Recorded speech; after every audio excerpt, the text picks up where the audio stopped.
Hello, everyone, and welcome back to our English 11 Plus downloadable course. What we're going to be looking at today are literary devices. I'm just going to share my screen with you. Now, depending on where you go to school, these will be called literary devices, rhetorical devices. They can be called language techniques. They can also be called author's choices or writer's choices. But what we're talking about are techniques, ways of using words to create certain effects. So when do we need to know these? We need to know these when we're reading a text so that we can recognize them and comment on them and maybe quote them. And we need to use them also in the section B creative writing exam, part of the 11 plus English exam. So we need to be able to not only recognize, but to actively use some literary techniques. Now, what I've got on screen here is quite a long list. And for 11 plus, we don't need to know all of them. So what I will be looking at today are alliteration. I will be looking at hyperbole, metaphor,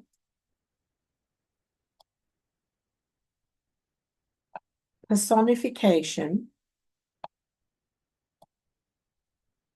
and simile. Okay, so that will do us for today. Maybe repetition we could have a look at. It's a simple but very effective technique. So this is a much fuller list than we need for 11 plus. But for 11 plus, we do need half a dozen or so up our sleeve so that we recognize what's happening. So let's start with alliteration. I've chosen a list that gives us examples of what the technique looks like in a text so that you've got an idea what you're looking for. So alliteration is when at least two consecutive words or words in one group begin with the same letter. So, for example, green grass, field, or flood. So that's what it's like. Now, what is the function? Why does the author use it? So we use it to make a phrase more memorable. It's much easier to remember things that start with the same letter. We use it to create a kind of rhythm. Rhythm and melody are very important in writing, and so it's good to be able to recreate them. And we use them to stress something that's important in the writing. Okay, so I'm sure you'll be able to recognize those when you see them. Okay, so the first one then was alliteration. The others don't get important until you're in GCSE level. But let's have a look at hyperbole. Hyperbole is a technique where a writer deliberately exaggerates something, either in order to make the writing more dramatic or possibly for humor. And I mention hyperbole because it's a technique we use all the time in everyday speech, especially when we're talking with people we know very well. So what the example here is a million things. So if you say if you're very busy, for example, you'll say, I have a million things to do. Well, of course, you don't literally mean a million. You might mean 6 or 7. So we deliberately exaggerate when we're talking for dramatic or humorous effect. Another example, you come in from school and you say, Mum, what is there to eat? I'm starving. So, of course, you're not starving in that given moment. You're hungry and you want something to eat. So you would exaggerate by saying, I'm starving. Another example we use in humor, I'm dying to hear what happened. Well, you're not actually dying, you're using hyperbole. So that's what hyperbole looks like. Let's move on to the next one. Very important technique is metaphor. So a metaphor is a comparison made between two things that are not similar in order to create a picture or a feeling in the reader's mind. For example, reality TV is a plague in our society. Let me think of another example. Time flies is a metaphor. So you're using a word that isn't literally true in order to create an image in your reader's mind. So it's one of those techniques that collectively we call imagery, because they create images or pictures in our minds that help us to understand what the writer is saying. So the purpose of a metaphor is to help the reader to visualize the content. So that's metaphor. I'm going to whiz down to simile before I go back to the others, because a similes and metaphors to go together. A simile is also a comparison between two things, but the difference between a simile and a metaphor is that a simile will use the words like or as. So as busy as a bee, as green as grass, as fierce as a monster.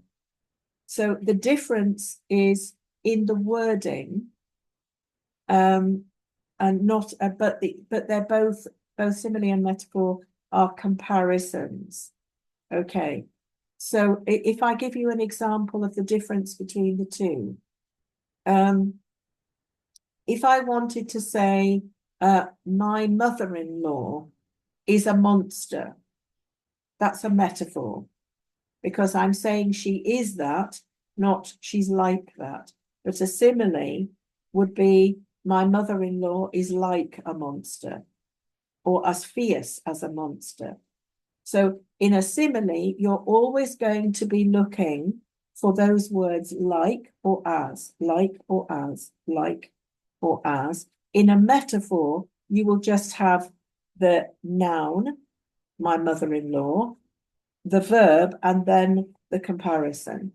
So they belong together, but they use different wording. So metaphor and simile.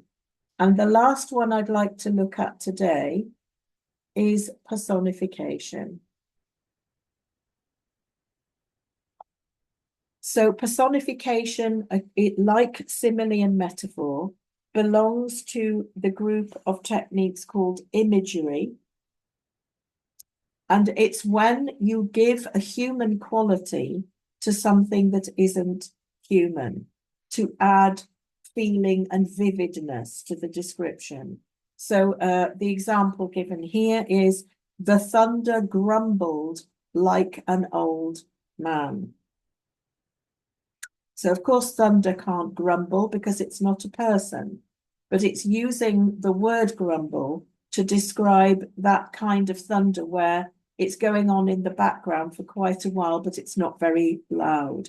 So the thunder grumbled like an old man. So that's personification and a simile as well, isn't it, actually? Because we've got grumbled, that's personification, and like an old man is a simile. So why do we use personification? Because it adds vividness. It makes us better able to understand things that aren't human. And again, it's imagery. It creates an image or picture in our minds so that we as the reader can better understand what the writer is trying to do. So just once again, then, the techniques we definitely need to be able to recognize are alliteration, the repetition of first letters, hyperbole, deliberate exaggeration for drama or humor,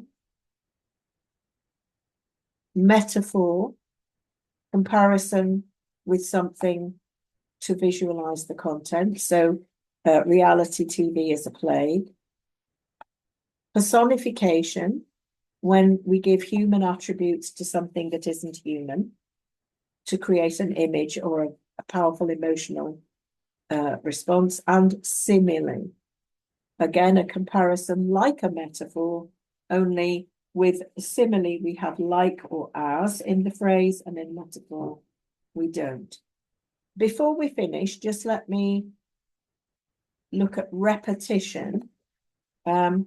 Repetition is a very effective and powerful and yet simple technique. So if we look at this one, oh woeful, woeful, woeful day. So this is done for emphasis, to hammer something into the reader's mind. So before we finish with our list of techniques that we need for the 11 plus, let's just think about why these techniques work. And I think I've deliberately finished with repetition because it's a very simple technique and yet a very effective one. So why do these techniques work? When we are writing, we need to think of writing as an extension of speech. So this is why these techniques are called rhetorical devices, because they originally came from rhetoric, from the art of public speaking. So when we are trying to recreate certain emotional effects, what we're actually doing is imitating the way a person speaks when they are under the influence of a particular emotion. So let me give you an example. When we are very angry, upset, or excited, we tend to repeat ourselves. The more angry, upset, and excited we are, the shorter our sentences become, the more broken up they become. So very often we'll use one-word sentences or sentences with no verbs. And the more likely we are to repeat ourselves. So if somebody is thumping you in the arm and you're in pain, you're not going to say to them, oh, would you mind please not doing that? You're going to say, stop it. So the more urgent or emotionally excited we are in our feelings, the simpler and more basic and more repetitive our language becomes. So why does that matter? It matters because when we're reading writing, we should be able to recognize what is going on underneath the imagery. If we see a speaker in a text repeating themselves and using very short sentences, we should be able to say, aha, that means that person's very excited or very upset. The other reason we need to know this is because when we are writing, if we want to create an impression of someone angry or excited or upset, we will then make their language do what we do when we are feeling those feelings. So the first reason we use these techniques is to be able to identify what the writing is telling us underneath the words. And the second reason is so we can use those techniques to create certain effects. So I hope that was helpful, and I'll see you in the next video.